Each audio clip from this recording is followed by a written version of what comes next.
Salam bahagia para pemirsa program Umi Tau Mana dimanapun Anda berada.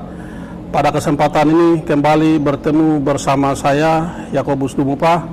Kebetulan kali ini saya berada di Yogyakarta di kampus STPMD APMD. Sekaligus saya menggunakan kesempatan mengikuti ujian tesis, dan kesempatan ini kesempatan yang bagus. Saya bisa memaksa beliau Pak Sutoro Eko untuk bisa berbagi inspirasi dalam program Umi Tau Mana, membagi inspirasi tentang kehidupan di dunia tetapi juga kehidupan di akhirat. Jadi kehidupan kita ini tidak hanya penting untuk di dunia, tetapi kehidupan di dunia ini adalah kehidupan bagaimana kita bisa menginvestasi kebaikan supaya kita punya peluang, punya kesempatan untuk menentukan kehidupan itu di akhirat. Karena itu kesempatan ini saya berharap Pak Sutoro, beliau ini seorang yang cukup terkenal, seorang yang bisa diidentikan sebagai Sutoro sama dengan desa. Ya, jadi kalau Pak Sutoro dikenal sebagai desa, tetapi bagi kami kebanyakan orang, apa pentingnya desa itu? Desa itu tidak penting. Jadi kalau desa diplesetkan desa. Atau kemudian desa atau dibilang kampungan tidak penting.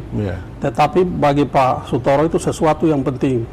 Dan perlu saya sampaikan kepada pemirsa sekalian bahwa Pak Sutoro juga yang terlibat aktif atau salah satu perancang undang-undang desa yang sekarang yang menempatkan desa itu pada posisi yang penting dalam sistem ketatanegaraan kita, tetapi juga dalam seluruh kehidupan di dalam negara Republik Indonesia itu. Pak Toro, ini Pak Toro sudah cukup terkenal, tidak perlu memperkenalkan diri. Tapi yang menjadi pertanyaan bagi saya adalah, dan bagi semua orang, kalau orang Papua bilang desa itu penting kah? Dan apa pentingnya bagi kehidupan kita ini? Ya itu kan sebenarnya histori, sejarah panjang. Itu sebenarnya tradisi alamiah umat manusia di dunia. Jadi itu kan asosiasi ya, perkumpulan manusia. Dari keluarga, masyarakat, desa, baru negara. Gitu. Memang kalau di Eropa begitu ini muncul negara, desa itu dihancurkan, dilemahkan. Sehingga desa itu tidak lagi ada sebutan kesatuan masyarakat hukum, atau kalau orang Eropa namanya korporat gitu ya, atau badan hukum. Kalau di Eropa udah selesai itu, abad 19 nggak ada yang namanya desa itu sebagai kesatuan masyarakat hukum, itu nggak ada. Tapi desa dengan nama-nama sama komunitas penduduk, komunitas masyarakat itu masih ada.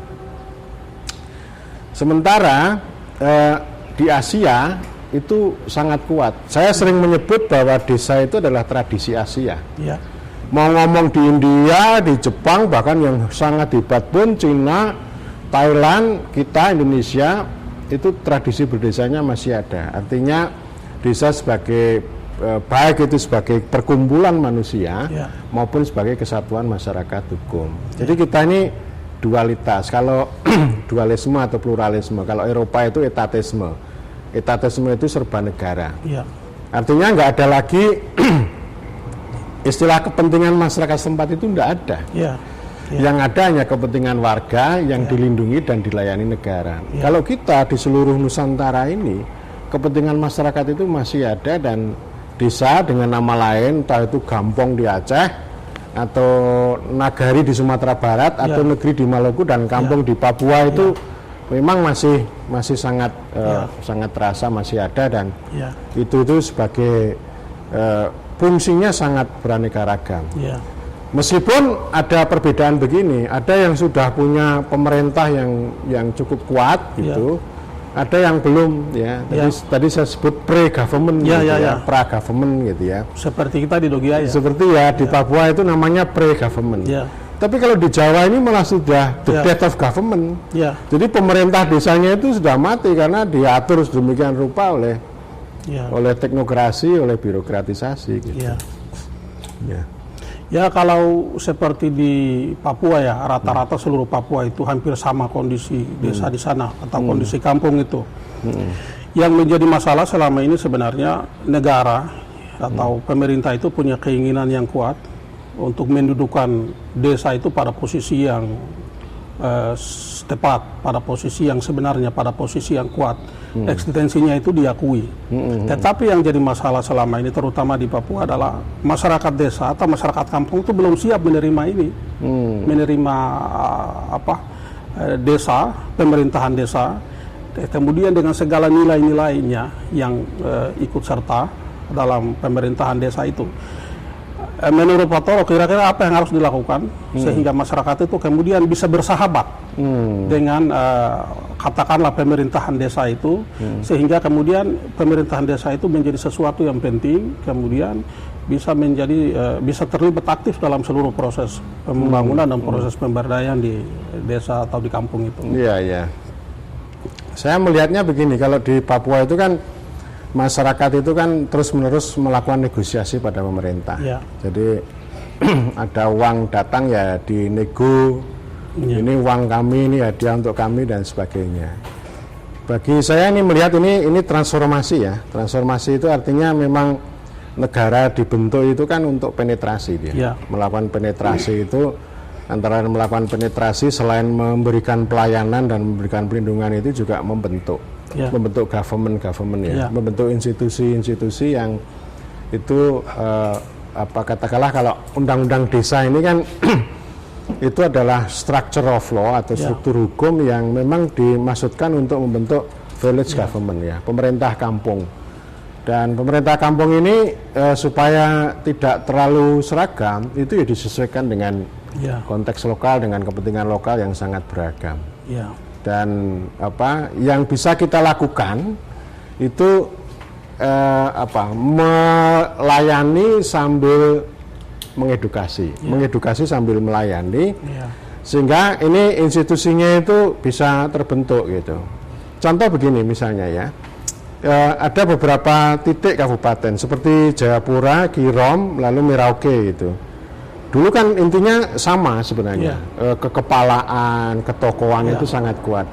Tapi pelan-pelan yang namanya pemerintah kampung itu sudah mulai terbentuk karena proses edukasi, proses belajar yang terus menerus. Gitu. Dan itu membutuhkan waktu dan proses ya. Ya betul. Ya. Katakanlah misalnya begini, dari 70 sekian di kampung 79 kampung 79 itu pasti ada yang sudah istilahnya cara berlarinya itu sudah ada yang sampai sini, ada yang sampai sini. Betul. Jadi yang sudah maju ke sini itu kira-kira ada berapa? Ya. Dan ini yang maksud saya ini kayak semacam kelinci percobaan yang bisa menjadi contoh untuk yang di sini gitu ya. Modelnya begitu. Ya. Ini sejak undang-undang desa itu diberlakukan sampai sekarang. Ini Bapak Pak Toro sekaligus sebagai orang yang ikut merancang undang-undang desa ini, kira-kira kalau mengikuti proses yang ada ini, apa keberhasilan atau kemajuan-kemajuan yang sudah diraih dengan adanya undang-undang desa, dan apa yang menjadi kendala-kendala dalam pelaksanaan undang-undang desa itu sendiri? Saya kira banyak sekali ada sisi perubahan, dan perubahannya itu justru yang muncul di dalam desa itu. Kalau pendekatan proyek yang dari Jakarta saya tidak terlalu banyak percaya gitu ya. Jadi misalnya begini sekarang, banyak sarjana-sarjana baru itu pulang kampung, tertarik menjadi kepala kampung. Betul. Itu kan dulu nggak ada. Sekarang udah banyak.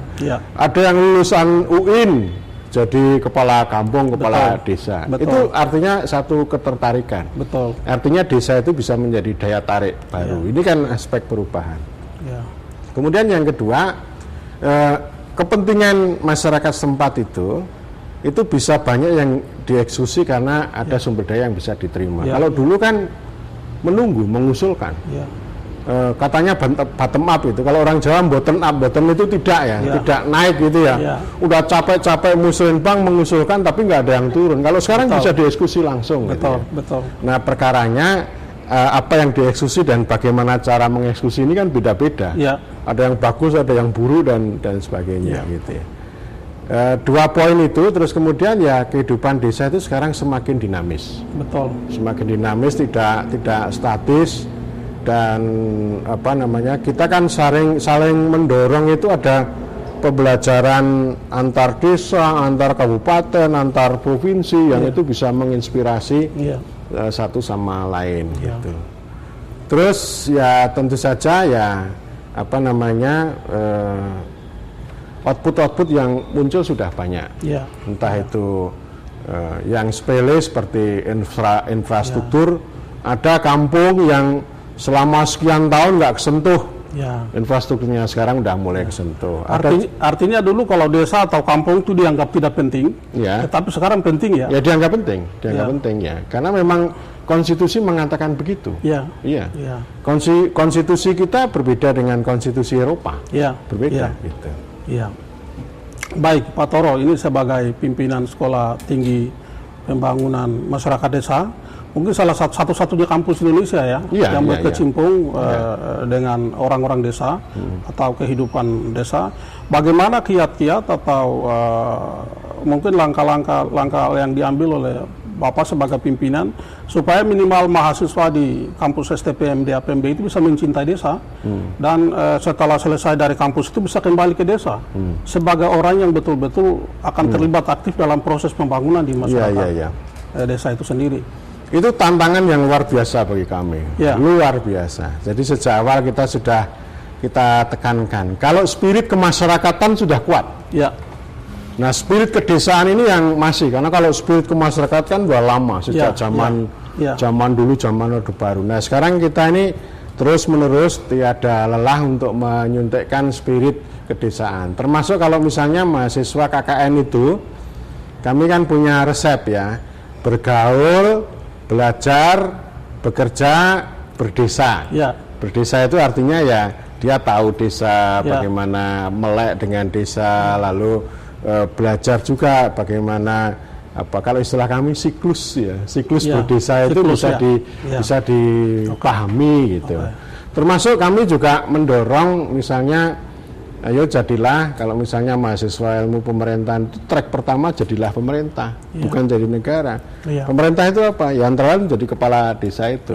Silakan nanti mengabdi dulu beberapa tahun, nanti pada kesempatannya Anda harus ambil tuh dengan cara pilkades secara langsung itu, misalnya gitu.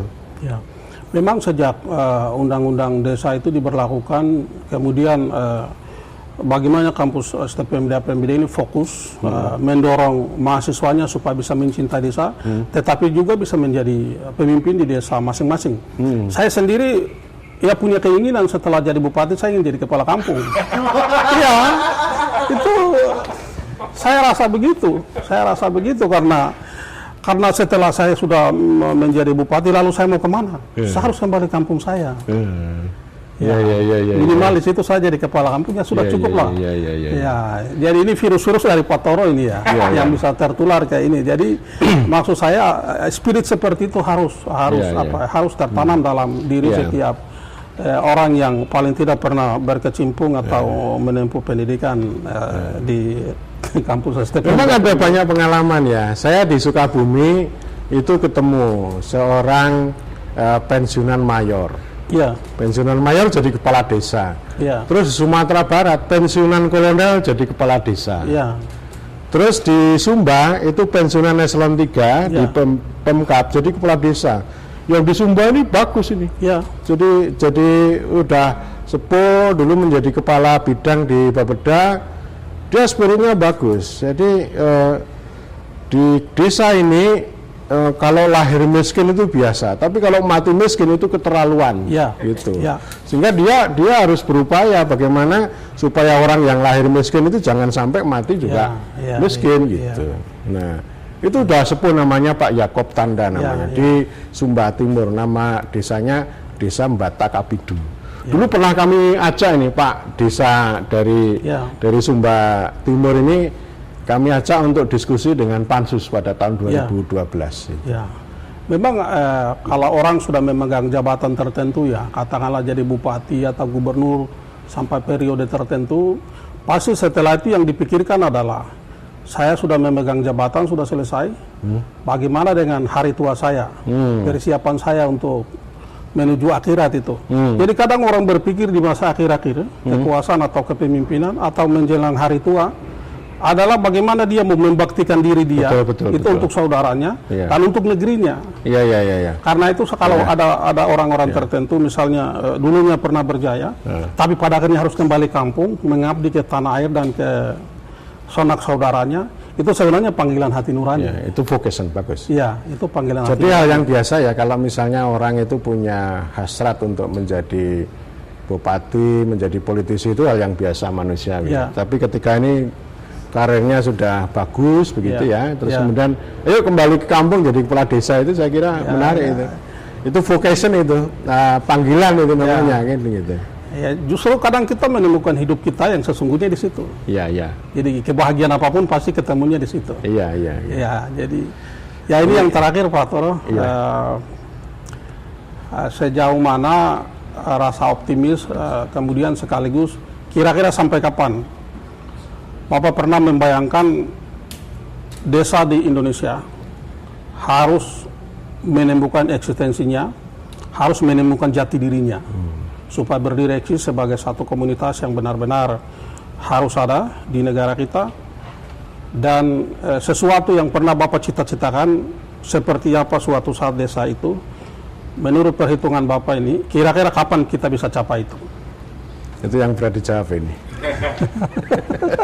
Ini kan semacam prediksi harus optimis gitu ya, karena memang jalannya itu luar biasa, perjalanan luar biasa, dan saya melihatnya kan desa ini menjadi arena pertarungan, arena kontestasi gitu ya. Ya misalnya kita paradigmanya memuliakan desa, tapi ada juga pihak lain itu membangun sambil merusak gitu ya. Memajukan sambil melemahkan, sehingga ini kontestasi. Nah, oleh karena itu kan harapan kami itu ya pergerakan itu akhirnya bukan dari structure of law, bukan dari struktur hukum yang datang dari Jakarta, tapi ya kekuatan dari bawah ini. Dengan kekuatan-kekuatan agent ya, termasuk nanti lulusan-lulusan kita dari sini yang bisa menjadi kepala desa gitu ya, yang itu bisa memberikan warna tersendiri gitu. Satu itu, kemudian yang kedua ya kita ini kan ngompori ya, provokasi supaya para pemimpin desa, tidak hanya kepala desa tapi juga segmen yang lain itu istilahnya, oh ini kita butuh perubahan secara endogen dari dalam nih. Susah kalau kita mengharapkan dorongan perubahan itu dari Jakarta gitu. Hanya itu yang bisa kita lakukan gitu. Baik. Para pemirsa, Umito mana di mana saja berada, kita sudah berbincang-bincang bersama dengan Pak Toro. Kami berharap semoga apa yang disampaikan oleh Pak Toro memberikan pengetahuan, memberikan kita inspirasi, terutama berkaitan dengan pentingnya desa itu dalam kehidupan kita. Jadi desa itu penting, tetapi orang desa itu jauh lebih penting. Karena itu saya setuju dengan Pak Toro, desa itu harus dimuliakan. Sekian dan terima kasih.